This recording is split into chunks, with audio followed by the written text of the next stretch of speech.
রাজ্যে ক্ষমতার পালাবদলের পর তৃণমূলের একাধিক নেতার কুকীর্তি সামনে আসছে। এবার তেমনই এক ঘটনার সাক্ষী থাকলো বরানগর।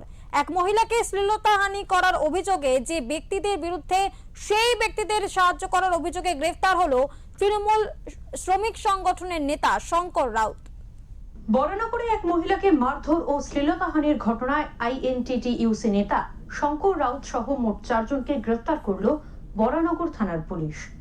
অভিযোগ, বরানগর পুরসভার অন্তর্গত লেবুবাগান এলাকায় এক মহিলাকে মারধর, শ্লীলতাহানি সহ তার গলার চেন ছিনতাই করার চেষ্টা করছিল আইএনটিটিইউসি নেতা শঙ্কর রাউতের অনুগামী অর্পণ দত্ত ও দেবজ্যোতি বণিক।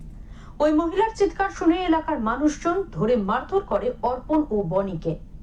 আমাদের যখন নাকি শঙ্কর রাউত অত্যাচারগুলো করে, সজল ঘোষ যখন নাকি শুভেন্দু অধিকারী জিতে যায়, বিজেপি আসে, বিজেপি এসে যখন নাকি সব পরিবেশ ঠান্ডা, শুভেন্দু অধিকারী সব এসছে, সব ঠান্ডা। সজল ঘোষ যখন এসছে, আমি বলেছিলাম সজল ঘোষকে আমি জানো এত অত্যাচার, তার জন্য কালকে হামলা করছে। অত্যাচার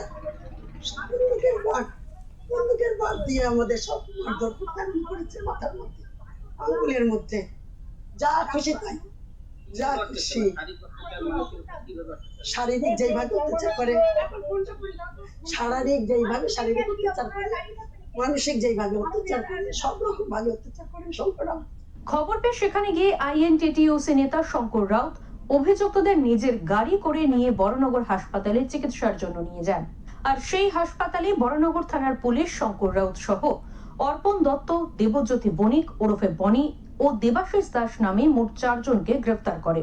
ঘটেছে বলতে ওনার সঙ্গে মারপিট হচ্ছে, মানে ওনাকে টর্চারিং করেছে, ওনাকে টর্চারিং করতে আমরা তো ঝাঁপিয়ে পড়েছি। তারপরে ওনার ছেলেরা আমাদেরকে মারধর চালু করে।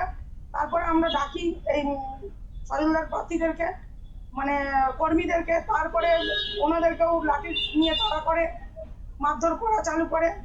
প্রথম কথা, আর বছরে ওনার 2 বার রক্ত পরীক্ষা, জোর জুলুম দিতেই হবে, নাহলে 1000 টাকা করে লাগবে। প্রথম কথা। দ্বিতীয় কথা হচ্ছে, না হলে ঘরে তালা দিয়ে দেবো, থাকতে দেবো না, টর্চারিং, ছেলেরা হুমকি ধুমকি, মানে দীর্ঘদিন এরকম চালু করে ওরা, দীর্ঘদিন চালায়। তারপরে অত্যাচার। এখন ওদের আমরা চাই, বদলটাকে একটাই বক্তব্য, ওদের কঠোর শাস্তি চাই, আর কিছু চাই। অভিযুক্তদের কঠোর সাজার দাবি করেছেন বিজেপি নেতা কর্মী এবং এলাকাবাসীরা। বরানগর থেকে প্রতীতি ঘোষের রিপোর্ট, ওঙ্কার বাংলা।